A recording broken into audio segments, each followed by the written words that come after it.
Hello বন্ধুরা, কেমন আছো তোমরা সবাই? আশা করি প্রতিদিনের মতন তোমরা খুব ভালো আছো। বন্ধুরা, তোমাদের ঘরেও কি এরকমের পুরনো ক্যারি ব্যাগ পড়ে রয়েছে? কি করবে বুঝতে পারছো না? আসলে আমাদের প্রত্যেকের ঘরেই দেখবে এই রকমের ছোটো বড় ক্যারি ব্যাগ অবশ্যই থাকে। এগুলো আমরা এই রকমই ফেলে রাখি, কি করব বুঝতে পারি না। আজকে তোমাদের জন্য নিয়ে এসেছি একটা ছোট্ট আইডিয়া। আশা করব আজকের আইডিয়াটা অবশ্যই তোমাদের কাজে লাগবে। তো প্রথমে দেখো, ক্যারি ব্যাগটা এইভাবে ওপেন করে নিলাম। তোমাদের কাছে বড় থাকলে সেটা দিয়েও তোমরা করতে পারো। আর এখানে আমার কাছে কিছু পুরনো শাড়ির লেস ছিল, সেটাই এখানে ব্যবহার করব। কিভাবে করব দেখো, লেসটা এরকম করে রাখবো আর উপর আর নিচে সেলাই করে নেব। তো চলো মেশিনে দেখিয়ে দিই কীভাবে করছি। দেখো এইভাবে রেখে এখানটায় আমি উপর পাশটা সেলাই করে নিলাম, তারপরে নিচের দিকটাও সেলাই করে নেব যাতে দুদিকটা অ্যাটাচ হয়ে যায়। এই রকমের বাড়িতে পড়ে থাকা অনেক জিনিসপত্র থাকে যেগুলো আমরা ইউজলেস বলে রেখে দিই, সেগুলো দিয়ে তোমরা তোমাদের নিত্য প্রয়োজনীয় জিনিসগুলো তৈরি করে নিতে পারো। তো এটা দেখতে খুব সিম্পল, কিন্তু এটা অনেক কাজের। তো দেখো এরকম করে আমি এটা লাগিয়ে দিলাম আর এক্সট্রাটা এখান থেকে কেটে নেব। তোমরা এখানে যে কোনো শাড়ি বা দুপাট্টা থেকে বেরোনো যে লেস থাকে সেগুলো লাগাতে পারো। আর এই যে লেসটা দেখছো, এটা একটা দুপাট্টাতে লাগানো ছিল, সেগুলো আমি খুলে খুলে রেখে দিয়েছিলাম। আর জানো তো, এগুলো ডিআইওয়াই করতে অনেকটা ভালো হয়। তোমাদেরকে কিনে করতে হবে না। বাড়িতে পড়ে থাকা যে আমাদের পুরনো কাপড় চোপড় থাকে সেইগুলো দিয়েই তোমরা তৈরি করতে পারো। তো দেখো, ক্যারি ব্যাগ তো বাড়িতে সকলেরই থাকে, আর অবশ্যই আমাদের কাছে এরকম লেসওয়ালা শাড়ি দুপাট্টা থাকে, সেগুলো অত পুরনো হয়ে গেছে, কোনো কাজের না, সেগুলো ব্যবহার করতে পারো। তো এই দুপাট্টা, এই শাড়ির লেস আমি অনেক দিন থেকে রেখে দিয়েছিলাম, তো ভাবলাম চলো আজকে তোমাদের সাথে শেয়ার করি কিছু বানিয়ে। তো দেখো আমি এইভাবে অ্যাডজাস্ট করে করে একটার পর একটা এরকম করে লাগালাম, কারণ গোল্ডেন যে রিবনটা ছিল, এই লেসটা ছিল, ওটা কম ছিল, সেই জন্য আমি মাঝে মধ্যে একটুখানি দিচ্ছি যাতে একটু দেখতে ভালো লাগে। যদি তোমাদের কাছে না থাকে তোমরা এটা স্কিপও করতে পারো। এরপরে দেখো শাড়ির লেসটা এইভাবে রাখবো আর রেখে সেলাই করে নেবো। তো তোমরা তো বুঝতেই পারলে কিভাবে করলাম। তো পুরোটা তোমাদেরকে দেখিয়ে দিলাম। এবার এটা এরকম করে উল্টে নিতে হবে। উল্টে নেওয়ার পরে এখানে যে এক্সট্রাগুলো থাকবে সেগুলোকে প্রথমে কেটে দিতে হবে। এক্সট্রাগুলো কেটে দেওয়ার পরে তোমাদেরকে আমি মেজারমেন্টটা দেখিয়ে দিচ্ছি। তো দেখো, তোমরা, আমি বললামই, ছোট বড় বিভিন্ন সাইজের বানাতে পারো। তোমাদের কাছে যে রকমের ক্যারি ব্যাগ থাকবে সেই রকমেরই বানাতে পারো। তো দেখো এইভাবে এটা লাগিয়ে দেওয়ার পর এরকম দেখাচ্ছে। এরপরে চলো তোমাদেরকে মেজারমেন্ট করে দেখাই। এখান থেকে এখানে হাইটটা প্রথমে তোমাদেরকে বলে দিই। এখানে একটু ছিল, ওটা আমি কেটে সরিয়ে দিলাম। এবার দেখো আমার মেজারমেন্টটা কতটা হয়েছে। এখান থেকে এটা হচ্ছে 19 ইঞ্চি হয়েছে, আর এখান থেকে এটা হচ্ছে 11 ইঞ্চি। তো এই মেজারমেন্টের কোনো দরকার নেই, জাস্ট খালি তোমাদেরকে বলে দিলাম।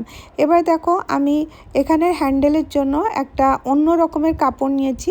এই কাপড়ের টুকরোটা ছিল, প্রথমে এটা নিয়েছি পেস্টিন পেপার। এই পেস্টিন পেপারটার মধ্যে কাটিং করে নিলাম 1 ইঞ্চি মতন, আর হাইটটা নিয়েছি, এর লেন্থটা নিয়েছি এই 10 ইঞ্চি মতন।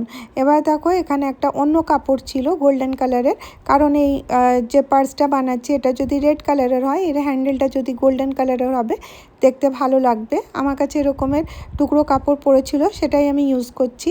আর এখানে দেখো পেস্টিন পেপারটা মাঝখানে রাখবো। পেস্টিন পেপারটা দিলে কি হবে, এর মধ্যে একটা স্টিফনেস আসবে, আর এই যে হ্যান্ডেলটা একদম সুন্দর করে সেলাই করা যাবে। আর যদি এমনি করবে তো সেটা নরম হয়ে যাবে। আর দেখো এটা দিয়ে করে নিয়েছি বলে একদম সুন্দর, মার্কেটে যেরকম হ্যান্ডেল থাকে ব্যাগে সেরকম হয়েছে। এবার দেখো এটার মেজারমেন্ট 11 ইঞ্চি হচ্ছে। তো এর মাঝখানে হচ্ছে সাড়ে ছয় মতন দিলাম, আর এখানে 2 ইঞ্চিতে দাগ দিয়ে দিলাম। আবার দেখো 11 সাড়ে 11 হচ্ছে, মাঝখানে দিয়ে 2 ইঞ্চিতে লেফট অ্যান্ড রাইটে পয়েন্ট দিয়ে দিব। তো এইটা করলে কি হবে, তোমাদের যে হ্যান্ডেলটা লাগানো হবে সেটা একদম মাঝখানে লাগানো হবে, আর দুপাশটাতেই একই রকম হবে। তো দেখো হ্যান্ডেলটা আমি রেডি করে রেখেছিলাম, সেটা আমি এখানে এই রকম উল্টো করে লাগিয়ে দেব। তো প্রথমে চলো বল পিন লাগিয়ে নিই। এইভাবে বল পিন লাগিয়ে যদি তোমরা কাজ করবে তোমাদের কাজ করতেও সুবিধা হবে আর জায়গার থেকে জিনিসটা সরবে না। সেই জন্য দেখো এরকম করে লাগিয়ে নিয়েছি। এবারে চলো জিপ লাগাতে হবে। জিপের জন্য তোমাদেরকে আমি সব সময় বলি যে আমি মিটার হিসাবে জিপ কিনে আনি, 10 টাকা মিটার, আর রানারগুলো 4 টাকা করে নেয়। আজকে চলো তোমাদেরকে দেখাই আমি জিপে রানার কিভাবে লাগাই। তো দেখো এখানে তারগুলো যেটা থাকে, এখানে দুটো তার এরকম করে আস্তে করে টেনে খুলে নিতে হবে। আসলে অনেকে তোমরা হয়তো জিপে যে রানার আছে সেটা লাগাতে অসুবিধা হয়, এইভাবে লাগাবে দেখবে খুব ইজিলি তোমরা লাগাতে পারছো। এই যে রানারটা, এবারে এই যে দুটো তার বেরিয়েছিল এরকম করে দুটো মুখের মধ্যে প্রথমে ঢুকিয়ে দিতে হবে। এবারে হাত দিয়ে আঙুল দিয়ে এরকম টান দিতে হবে। তো এটা দেখো বেরিয়ে গেল। আবার দেখো লাগিয়ে নিচ্ছি এরকম করে, এইভাবে রেখে এরকম করে আস্তে করে চিপে নিলেই রানারটা এর ভেতরে চলে আসবে। তো এভাবে দেখো রানারটা লাগানো হলো। জিপটা এবারে এর মধ্যে লাগাবো। তো সোজা করে না রেখে উল্টো করে রাখলাম, তোমরা স্ক্রিনে দেখেই বুঝতে পারছো উল্টো করে রেখেছি। আর এখানে যে গোল্ডেন কালারের কাপড়টা ছিল ওখান থেকে একটু কাপড় আমি 2 ইঞ্চি মতন কেটে নিয়েছি। এটা এইভাবে লাগাচ্ছি এই জন্য যে তোমাদের এতে ফিনিশিং খুব সুন্দর আসবে। তোমরা যেমন বাজার থেকে কিনে আনো যে রকমের পার্টস ঠিক সেই রকমের তৈরি হবে।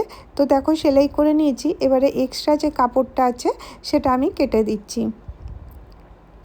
আমি তোমাদেরকে পুরো ডিটেলে বলি, কারণ দেখো যদি তোমরা করবে তোমাদের যেন কোনো রকমের অসুবিধা না হয় আর ফিনিশিংয়ের সাথে যেন জিনিসটা তৈরি হয়। এবার দেখো এটা এরকম করে ফোল্ড করে সেলাই করে দিতে হবে। তো দেখো ফোল্ড করে সেলাই করে দিয়েছি। এবারে এই দেখো রানারটা আমি টেনে দেখালাম একদম পারফেক্ট আছে। এবার অপর পাশটা লাগাতে হবে।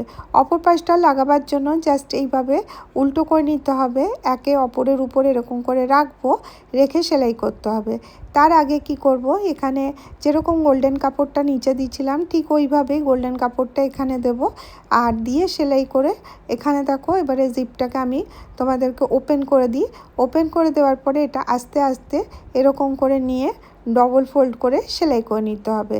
এতে কি হবে, তোমাদের রাফ এজেস আর দেখা যাবে না আর খুব সুন্দর ফিনিশিং হবে। এবার দেখো এটা লাগাবার পরে সেলাই করার পরে এরকম লাগছে। আশা করি তোমাদেরকে বোঝাতে পেরেছি কিভাবে করলাম। এবার দেখো এটা এরকম হয়ে গেছে। এবারে কিছুই না, জাস্ট এটাকে এরকম করে উল্টো করতে হবে। এরকম করে উল্টো করে নিলাম। এবারে কি করতে হবে, এক্সট্রা যে জিপ ছিল সেটা আমি কেটে বাদ দিয়ে দিলাম, কারণ এবারে সাইডগুলোকে সেলাই করে নিতে হবে। তো কি করব দেখো, প্রথমে এটাকে এরকম সুন্দর করে রাখতে হবে। এবারে এখানে এরকম করে ফোল্ড করে নিতে হবে 1 ইঞ্চি মতন। তো এটা তোমরা আন্দাজে না করে তোমরা মেজারমেন্ট করে করলে বেশি ভালো হবে। তাতে কি হবে না, তোমাদের দুটো পাশ একই রকমের হবে। তো এইভাবে করলেও হয়ে যায়। কিন্তু দেখো আমি এখানে তোমাদেরকে দেখিয়ে দিচ্ছি মেজারমেন্ট করে কিভাবে করবে। জাস্ট এইভাবে খুললে এখানে দেখো স্কেল নিয়েছি, 1 ইঞ্চিতে দাগ দিয়ে দিচ্ছি। ঠিক 1 ইঞ্চিটা এইভাবে এখানে জয়েন্ট করে দিলাম। এবারে এটাকে এরকম করে ভেতরে নেব, নিয়ে এর উপর থেকে এরকম করে দেব। দিয়ে এখানে কি করব, দুটো বলপিন লাগিয়ে নেব। বলপিন লাগালে জায়গার থেকে সরবে না। আর এই যে উপর থেকে এটা এরকম করে রেখে এরকম করে একটু মার্জিন করে নিই, একটু সাইড করে দেখো এটা নিজের আন্দাজ মতন করতে হবে।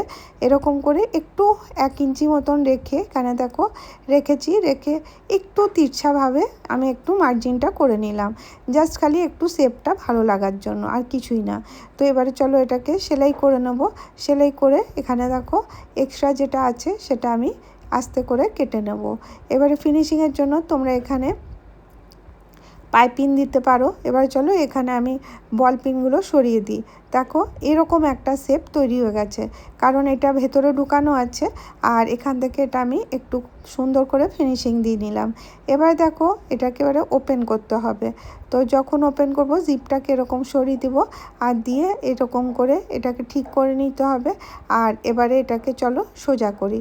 তো বাস আমার একটা সুন্দর এরকম মিনি পার্টস টাইপের রেডি হয়ে গেল।